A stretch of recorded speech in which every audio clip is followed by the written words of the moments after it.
And I'm intrigued about the scientific background, or the kind of first principles. You mentioned Dunbar's number and kind of group psychology, or sociology perhaps. Do you want to share a few more words on that? Just on the background. What's underpinning the thinking that you've shared? Um, well, I guess I found that there were kind of so I ended up with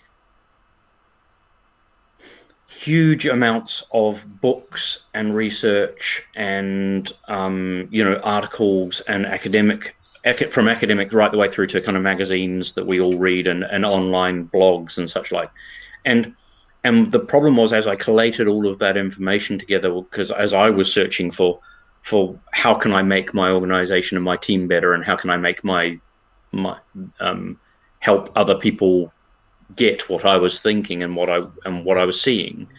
I The classic is, oh, you refer someone a book and you give someone, I don't know, the Phoenix Project or something, and that helps them understand, oh, there's this idea of flow efficiency, and we can start to have a little bit of a discussion about an implementation of the ideas of lean and queuing theory um, applied to an organization. And I guess that's the key there, is that if you go back from the book, underlying it, there is maths and some really good, well researched, well published maths, in queuing theory. And we can start to figure out how much of that can we use in our organization, and how simply can we use it with teams of human beings and who are involved in a value stream together.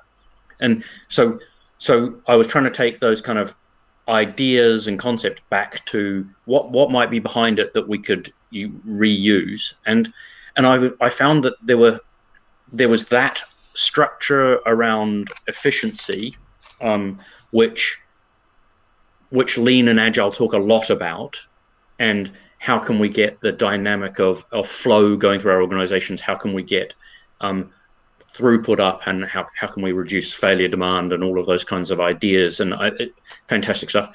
But agile wasn't really touching two other kind of big areas that were starting to come out of my reading, and you named one of those other big areas, which is the human side of things. It's like when we look at Scrum or small team agile, a lot of it is sort of processes for interacting between knowledge workers to get flow, but actually there's not a lot said there about the psychology, and you really have to dig to try and kind of go back to is the reason we're having a stand up because it gives us benefit in the way that we operate as humans, or is it to keep the flow on track? Yeah. And is there something we can learn about doing stand-ups better, or communication better in the team? And I think that the agile community has taken on a lot of that. And you go to any conference, there's some stuff on culture, there's some stuff on psychology, there's some stuff on the way human beings work and the way knowledge workers work. But it's the wrong thing to try and tie that and hold it into the agile bundle. I think the right thing is, like your goal of the agilist, the goal is to go look at all of the research from psychology, sociology, anthropology, and bring that to life and find out how that can help our organization as a whole, not just a small software team. So we're seeing a lot of, Dan Pink's book Drive became really, really popular, and I think anyone in the agile industry would have now read that, right? And the autonomy, mastery, and purpose elements became catch cries of a much wider group than agilists. It was really popular across many management kind of groups and the like. But it's interesting that was a summary of some really core early principle psychology work, and it was a translation, but people have got really focused on the translation of that psychology work rather than trying to understand what more was in that psychology and what more could we learn from those actual academic works. And so, now everyone talks about autonomy, mastery, and purpose, but actually, purpose was connectedness. And if we go back and look at the psychology, we should be looking at connectedness. And so people have taken the word purpose and done a whole bunch of loose reinterpretation and not with great science. And so we've lost a bit of our way even on that term. And rather than autonomy, it was self-determination theory. And really what we should be looking at is what can self-determination theory tell us, and what other attached science was there around that we could bring into our organizations, rather than getting obsessed by the word autonomy and applying that into our teams and then realizing we haven't got it quite sussed.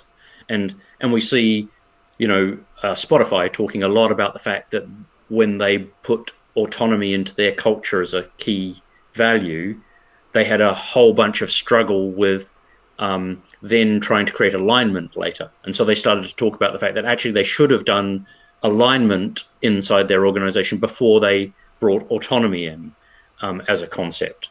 And those kinds of learnings, we're in the early days of bringing all that psychology and that sociology and stuff to life inside our organizations. So we need to be not just latching on to the first fad that comes along.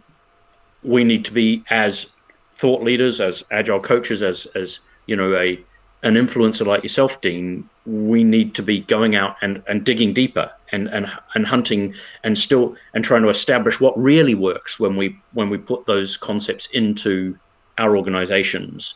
What can we evidence? Where have we seen autonomy used well? And did they have to revert back to self-determination theory, or could they use it in this autonomy language? Because that seems to have caused problems in Ocado, where I was working as well, is that we hit the autonomy versus alignment problem as well.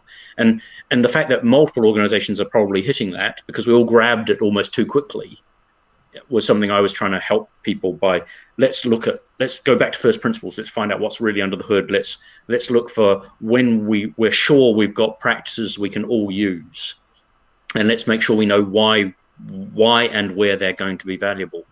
I mean, you've just been talking about the probe and sense shift, and we know that that's coming from Cynefin, and the Cynefin work from Dave Snowden is from his work in anthropology, and it's like there's some great stuff, obviously more stuff we should be learning in anthropology, and we should be bringing that in, and we should be figuring out what are the real evidenced ways to use that probe and sense mentality rather than the predict and control mentality. How can we bring that in, and let's have a talk about all the different practices that are in that bucket and which ones have been successful in our organizations and which ones haven't, rather than getting locked onto a methodology and everyone running around talking about probe and sense, but not actually having great evidence as to how we should apply it.